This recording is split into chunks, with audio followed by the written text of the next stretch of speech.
Selamat pagi eh, dan Assalamualaikum warahmatullahi wabarakatuh. Saya teman-teman mahasiswa program magister. Pada kali ini saya ingin menyampaikan satu topik, yaitu mata kuliah metode penelitian 1. Metode penelitian 1 adalah mata kuliah yang wajib untuk diikuti oleh para mahasiswa magister pasca sarjana Universitas Negeri Jakarta. Nah, pada sesi ini saya ingin menyampaikan beberapa hal. Pertama, bagaimana cara memperoleh pengetahuan. Pengetahuan itu bisa diperoleh melalui pengalaman. Pengalaman siapa saja, pengalaman Anda sendiri, mungkin pengalaman rekan Anda, dan lain sebagainya. Yang kedua adalah logika. Pada bagaimana pengetahuan itu diperoleh, itu adalah berdasarkan logika. Karena seperti pada mata kuliah filsafat yang pernah atau yang sedang Anda lalui adalah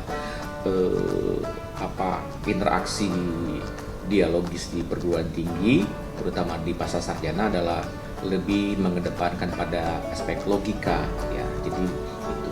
Yang berikutnya adalah intuisi. Intuisi memang sesuatu yang indera yang tidak sembarang orang dimiliki, tetapi itu bisa muncul juga saat seseorang menemukan satu gagasan yang secara tiba-tiba, mungkin sambil berjalan atau sedang merenung, tiba-tiba seseorang memiliki gagasan tertentu, ya.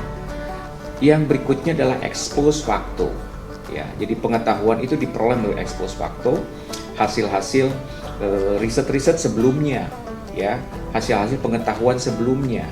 Nah, itu adalah atau hasil-hasil data-data yang diperoleh sebelumnya, lalu diekspos, ya, fakta-fakta yang diungkapkan. Yang berikutnya adalah pengetahuan itu diperoleh adalah melalui otoritas. Apa yang dimaksud dengan otoritas? Otoritas itu adalah semacam kekuatan, ya, atau bahasa lebih kasarnya adalah kekuasaan. Tapi orang berkuasa, orang lebih punya otoritas. Tentu otoritas itu dalam hal ini adalah otoritas pengetahuan. Contohnya boleh barangkali para ilmuwan, ya, para profesor, para sarjana, atau Anda sendiri, ya, adalah punya otoritas untuk memperoleh atau mengemukakan atau mendapatkan satu pengetahuan. Nah, yang berikutnya adalah pengetahuan wahyu. Nah, wahyu ini adalah kalau agama yang kita yakini hanya diperoleh bagi para rasul atau nabi, ya. Manusia biasa rasanya tidak mungkin, menurut pendapat saya. Baik, saya lanjutkan, teman-teman yang budiman, bahwa dalam pendekatan ilmiah itu ada yang namanya proses berpikir ilmiah.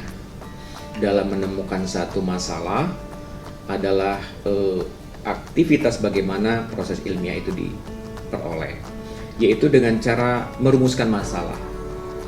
Nah, banyak sekali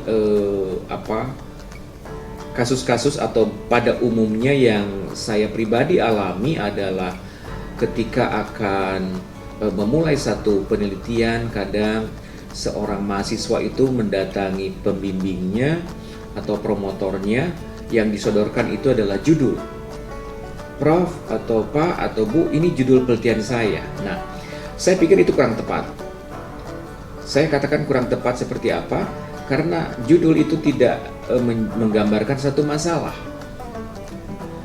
Kalau judul itu, bahkan kalau ketika masuk pada ranah publikasi, judul itu bisa diolah sedemikian rupa sehingga jadi lebih menarik, menjadi eye catching, ya.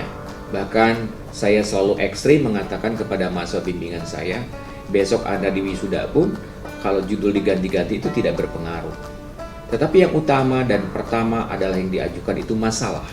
Maka bagaimana kita adalah mampu merumuskan masalah secara jelas, ya, secara jelas. Nah, setelah itu baru merumuskan hipotesis. Hipotesis diperuntukkan bagi riset-riset yang pendekatan kuantitatif, ya. Maka hipotesis itu adalah jawaban sementara yang harus diselesaikan nanti pada saat di lapangan. Nah, baru tahap berikutnya adalah mengumpulkan data, ya, mengumpulkan data, dan banyak cara mengumpulkan data, baik data primer maupun data sekunder, ya. Nah, berikutnya baru langkah berikutnya adalah menganalisis data, ya, analisis data. Selanjutnya, setelah dianalisis, maka hipotesis itu menjadi satu pembuktian hipotesis. Apakah sudah terbukti apa? Tidak, ya. Nah, teman-teman mahasiswa yang saya hormati, berikutnya adalah kita sebagai seorang mahasiswa pascasarjana atau magister, tentu yang kita lakukan adalah dalam konteks berpikir ilmiah, ya. Berpikir ilmiah, mencari satu kebenaran. Tadi kebenaran itu kan bisa kita belajar dalam filsafat bisa berbagai macam ragam, ya, kebenaran yang hakiki dan kebenaran absolut. Nah, kita dalam konteks kebenaran absolut relatif, ya, kebenaran relatif dan kebenaran absolut. Tuhan itu adalah kebenaran absolut, sedangkan kita dalam ini adalah relatif, karena boleh jadi pengetahuan hari ini benar, besok lusa itu sudah boleh jadi keliru, ya, seperti itu. Maka saya selalu menganalogikan bahwa asal kata research, search itu adalah mencari, re itu kembali. Maka seseorang melakukan research itu adalah mencari kembali apakah hal-hal hipotesis yang sudah dibuktikan oleh terdahulu apakah masih tetap benar ataukah perlu dikaji ulang. Nah, berikutnya tentang kebenaran itu adalah kebenaran ada 3, ada kebenaran koheren, ya, yang identik dengan pendekatannya deduktif, ya. Maka sesuatu itu eksis, ya. Nah, berikutnya adalah kebenaran korespondensi atau bisa dilakukan dalam proses induktif. Nah, baru berikutnya adalah kebenaran pragmatis, ya. Jadi nilai-nilai sesuatu dianggap benar itu jika menunjukkan nilai-nilai yang praktis atau bermanfaat. Jadi kebenaran itu yang bisa kita amalkan. Nah, pada metode ilmiah, pada buku yang pernah barangkali Anda bisa baca, pada buku yang di filsafat ilmu, ya, juga buku metodologi yang terkait bagaimana diagram tentang alur penelitian itu berlangsung, mulai dari rumusan masalah, lalu saudara perlu mengkaji teori-teori yang relevan, ya, teori-teori yang mendukung dari masalah tersebut. Lalu Anda melakukan kerangka berpikir, ya, kerangka berpikir. Nah, antara teori dan kerangka berpikir ini adalah hubungannya adalah koherensi, ya. Nah, baru setelah itu Anda perlu jawab dalam bentuk hipotesis. Hipotesis itu perlu dibuktikan, ya, dibuktikan apakah diterima ataupun ditolak. Berikutnya saya ingin menyampaikan pada pertemuan kali ini cukup barangkali 10 episode, 10 paparan yang nanti akan kita lanjutkan pada sesi berikutnya, ya. Pada sesi ini saya ingin menyampaikan juga tentang karakteristik penelitian, ya. Nah, tadi yang saya lakukan adalah yang saya sampaikan bahwa penelitian itu dapat diulang kembali, ya, diulang-ulang, ya. Makanya tadi asal katanya research itu dilakukan secara berulang untuk dibuktikan apakah kebenaran itu masih terbukti benar pada saat ini. Lalu terdapat juga namanya sistem yang disebut dengan self-sealing, yaitu menghindarkan peneliti dari pengambilan keputusan yang salah. Nah itu ya.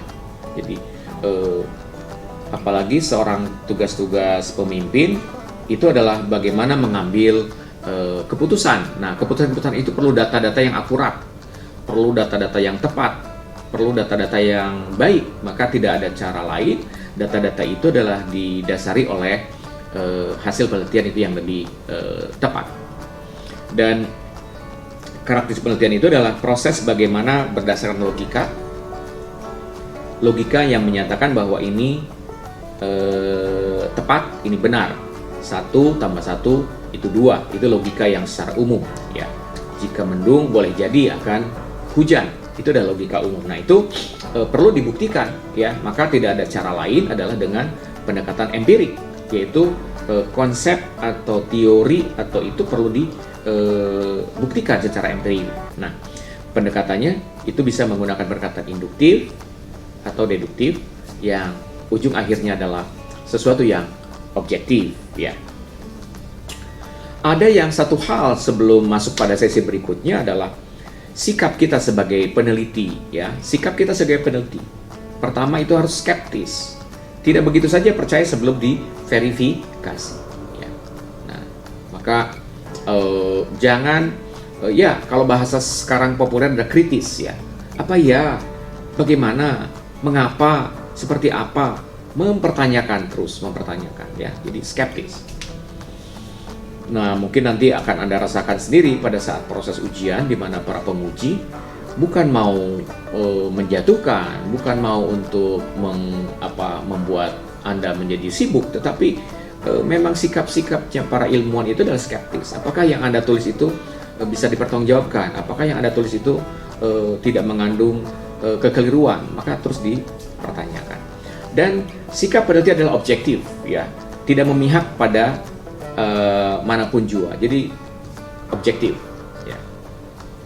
Dan selalu berdasarkan fakta, berbicara diupayakan atau memang harus berdasarkan fakta, kebenaran berdasarkan fakta, bukan berdasarkan value ya, kasihan ya, emosional ya, kegembiraan, pokoknya yang value itu bagi sikap peneliti itu dihindari ya.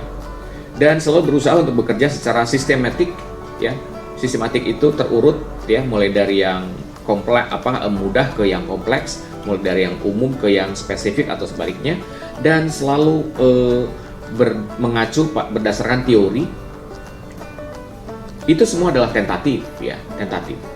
Karena di awal tadi saya mengemukakan bahwa itulah yang dinamakan dengan kebenaran ilmiah itu adalah relatif ya. Satu slide lagi ingin saya sampaikan bahwa dalam penelitian itu dikenal dengan variabel ya. Variabel itu adalah sesuatu hal yang bervariasi ya. Lalu nanti kita akan mengkaji tentang apa itu data. Data itu adalah karakteristik tertentu ya. Variabel itu karakteristik yang dapat dinyatakan dengan nilai yang berbeda-beda ya. Contohnya sekelompok mahasiswa dapat berbeda ya dalam hal jenis kelamin, tinggi badan, kecerdasan, sikap, prestasi kerja, semangat, kepuasan, kemampuan, komitmen, motivasi dan lain-lain ya. Lalu ada istilah lain adalah konstanta ya. Sesuatu karakteristik yang dimiliki sama oleh setiap kelompok. Contohnya semua mahasiswa adalah mahasiswa pendidikan dasar yang duduk di kelas A namanya kan. Kelas A itu adalah konstanta. Nah, baik saudara-saudara yang budiman, demikianlah untuk sesi ini. Maka saya akhiri, sampai ketemu di sesi yang selanjutnya. Assalamualaikum warahmatullahi wabarakatuh. Salam sehat.